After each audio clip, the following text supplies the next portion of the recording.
Item ಯಾವುದೇ ಇರಲಿ try ಮಾಡಿ ಆಚಿ ಚಿಕನ್ ಮಸಾಲಾ. ಇನ್ನು ಬಿಜೆಪಿ ರಾಜ್ಯಾಧ್ಯಕ್ಷರ ಆಯ್ಕೆ ಪ್ರಕ್ರಿಯೆ ಶುರುವಾಗಿದೆ. ಹೀಗಾಗಿ ರಾಜ್ಯದಲ್ಲಿ ರೆಬಲ್ಸ್ ಟೀಮ್ ಅಲರ್ಟ್ ಆಗಿದೆ. ಬಿಜೆಪಿಯ ಕಚೇರಿಗೆ ರಮೇಶ್ ಜಾರಕಿಹೊಳಿ ಅವರು ಎಂಟ್ರಿ ಕೊಟ್ಟಿದ್ದಾರೆ.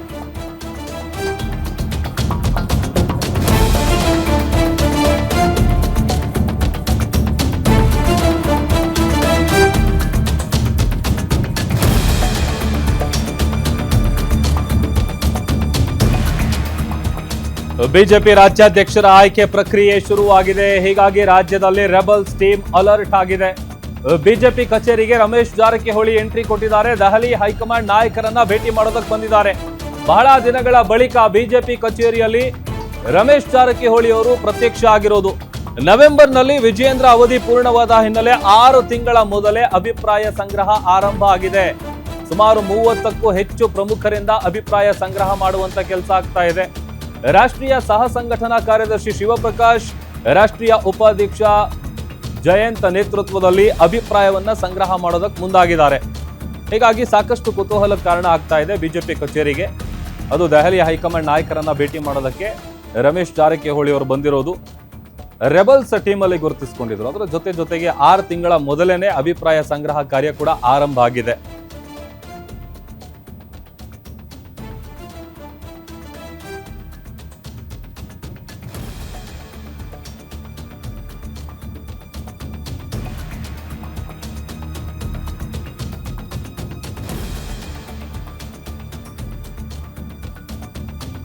ಬಿಜೆಪಿ ಕಚೇರಿಯಲ್ಲಿ ರಮೇಶ್ ಜಾರಕಿಹೊಳಿ ಅವರು ಪ್ರತ್ಯಕ್ಷ ಆಗಿರೋದು. ದೆಹಲಿ ಹೈಕಮಾಂಡ್ ನಾಯಕರನ್ನ ಭೇಟಿ ಮಾಡೋದಕ್ಕೆ ಅವರು ಬಂದಿದ್ದಾರೆ.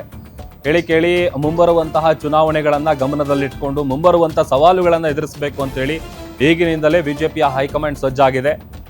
ಶಿವಪ್ರಕಾಶ್ ಅವರನ್ನ ಭೇಟಿ ಮಾಡೋದಕ್ಕೆ ಅಂತೇಳಿ, ಅಂದ್ರೆ ಹೈಕಮಾಂಡ್ ಲೀಡರ್ಸ್ಗಳನ್ನ ಭೇಟಿ ಮಾಡೋದಕ್ಕೆ ಅಂತೇಳಿ ಬಂದಿರೋದು ಅಂತ ತಿಳಿದು ಬರ್ತಾ ಇದೆ.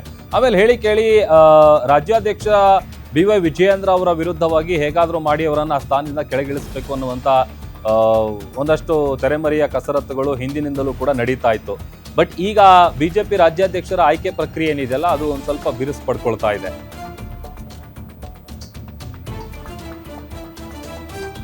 ಮತ್ತಷ್ಟು ಡೀಟೇಲ್ಸ್ ಅನ್ನ ಕೊಡ್ತಾರೆ ನಮ್ಮ ಮೆಟ್ರೋ ಪೊಲಿಟಿಕಲ್ ರಿಪೋರ್ಟರ್ ಕವನ ಶಿವಣ್ಣ ಲೈವ್ ಜಾಯ್ನ್ ಆಗ್ತಿದ್ದಾರೆ. ಕವನ, ಒಂದ್ ಕಡೆ ಮುಂಬರುವಂತಹ ಸವಾಲುಗಳು ಅಥವಾ ಚುನಾವಣೆಯನ್ನ ಗಮನದಲ್ಲಿಟ್ಕೊಂಡು ಅಭಿಪ್ರಾಯ ಸಂಗ್ರಹ ಮಾಡೋದಕ್ಕೆ ಅದು ರಾಜ್ಯಾಧ್ಯಕ್ಷರ ಆಯ್ಕೆ ವಿಚಾರ.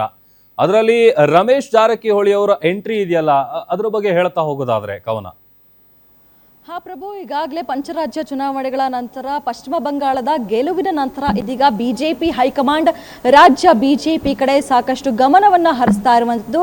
ಇಲ್ಲಿ ಈಗಾಗಲೇ ರಾಜ್ಯಾಧ್ಯಕ್ಷರ ವಿಚಾರವಾಗಿ ಸಾಕಷ್ಟು ಗೊಂದಲಗಳು ಇವೆ. ಯಾಕಂದ್ರೆ ಕಳೆದ 1 ವರ್ಷದಿಂದಲೂ ಸಹ ರಾಜ್ಯಾಧ್ಯಕ್ಷರ ಬದಲಾವಣೆ ಆಗಬೇಕು ಅಂತ ಪಟ್ಟು ಹಿಡಿದು ತಟಸ್ಥ ಬಣ ಹಾಗೂ ರೆಬಲ್ ತಂಡದ ನಾಯಕರು ಸಾಕಷ್ಟು ಪಟ್ಟು ಹಿಡಿದು ಹೋರಾಟಗಳನ್ನ ಸಹ ಮಾಡಿದ್ರು, ಪ್ರತ್ಯೇಕ ಸಭೆಗಳನ್ನ ಸಹ ಮಾಡಿದ್ರು. ಸೊ ಹೀಗಾಗಿ ಇದೀಗ ನವೆಂಬರ್ಗೆ ರಾಜ್ಯಾಧ್ಯಕ್ಷ BY ವಿಜಯೇಂದ್ರ ಅವರ ಅವಧಿ ಪೂರ್ಣಗೊಳ್ಳುವ ಹಿನ್ನೆಲೆಯಲ್ಲಿ ಈಗಾಗಲೇ 6 ತಿಂಗಳ ಮೊದಲೇ ಇದೀಗ ಅಭಿಪ್ರಾಯ ಸಂಗ್ರಹವನ್ನ ಮಾಡ್ತಾ ಇರುವಂತದ್ದು. ಅಂದ್ರೆ ವಿಜಯೇಂದ್ರ ಅವರನ್ನೇ ಮುಂದುವರಿಸೋದಾ ಅಥವಾ ವಿಜಯೇಂದ್ರ ಅವರ ಸ್ಥಾನಕ್ಕೆ ಬೇರೆಯವರನ್ನ ಕರೆದುಕೊಂಡು ಬರೋದಾ ಅನ್ನುವಂಥದ್ದು. ಸೊ ಹೀಗಾಗಿ ಈ ಒಂದು 2.5 ವರ್ಷಗಳ ಕಾಲ ವಿಜಯೇಂದ್ರ ಅವರ ಕಾರ್ಯವೈಖರಿ ಬಗ್ಗೆ ಎಲ್ಲ ಪ್ರಮುಖ 30 ನಾಯಕರ ಬಳಿ ಈಗಾಗಲೇ ಶಿವಪ್ರಕಾಶ್, ಅದೇ ರೀತಿಯಾಗಿ ಅಂದ್ರೆ ರಾಷ್ಟ್ರೀಯ ಜಂಟಿ ಕಾರ್ಯದರ್ಶಿ ಶಿವಪ್ರಕಾಶ್, ಅದೇ ರೀತಿಯಾಗಿ ರಾಷ್ಟ್ರೀಯ ಉಪಾಧ್ಯಕ್ಷರಾದಂತಹ ಜಯಂತ್ ಪಾಂಡಾ ಅವರ ಬಳಿ ಜಯಂತ್ ಪಾಂಡಾ ಅವರು ಇದೀಗ 30 ಪ್ರಮುಖ ನಾಯಕರ ಬಳಿ ಅಭಿಪ್ರಾಯವನ್ನ ಸಂಗ್ರಹ ಮಾಡಿದ್ದಾರೆ. ಬೆಳಿಗ್ಗೆಯಿಂದಲೂ ಸಹ ಇದು ಮೊದಲ ತಂಡ ಅಂತಾನೆ ಹೇಳ್ಬೋದು. ಯಾಕಂದ್ರೆ ಈಗಾಗಲೇ ಮೇ 25ರ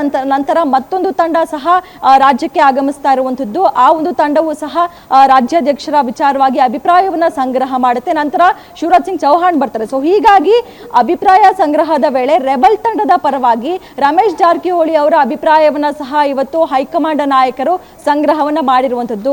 ಅಂದ್ರೆ ಈಗಾಗಲೇ ರೆಬಲ್ ತಂಡದ ನಾಯಕರು ರಾಜ್ಯಾಧ್ಯಕ್ಷ BY ವಿಜಯೇಂದ್ರ ಅವರನ್ನ ಕೆಳಗಿಳಿಸಬೇಕು ಅಂತ ಸಾಕಷ್ಟು ಪ್ರಯತ್ನವನ್ನ ಮಾಡಿದ್ರು, ಪ್ರತ್ಯೇಕ ಸಭೆಗಳನ್ನ ಸಹ ಮಾಡಿದ್ರು. ಈ ಒಂದು ವಿಚಾರವಾಗಿ ಬಣ ರಾಜಕೀಯ ತಾರಕಕ್ಕೇರಿ ಬಿಜೆಪಿಯ ಸಂಘಟನೆ ಸಹ ಕುಸಿದಿತ್ತು. ಸೊ ಹೀಗಾಗಿ ರೆಬಲ್ ನಾಯಕರ ಪರವಾಗಿ ಹಲವು ವರ್ಷಗಳ ನಂತರ ಅಂತಾನೆ ಹೇಳ್ಬೋದು. ಯಾಕಂದ್ರೆ ರಾಜ್ಯಾಧ್ಯಕ್ಷರಾಗಿ BY ವಿಜಯೇಂದ್ರ ಅವರು ಯಾವಾಗ ಅಧಿಕಾರವನ್ನ ಸ್ವೀಕರಿಸಿದ್ರು.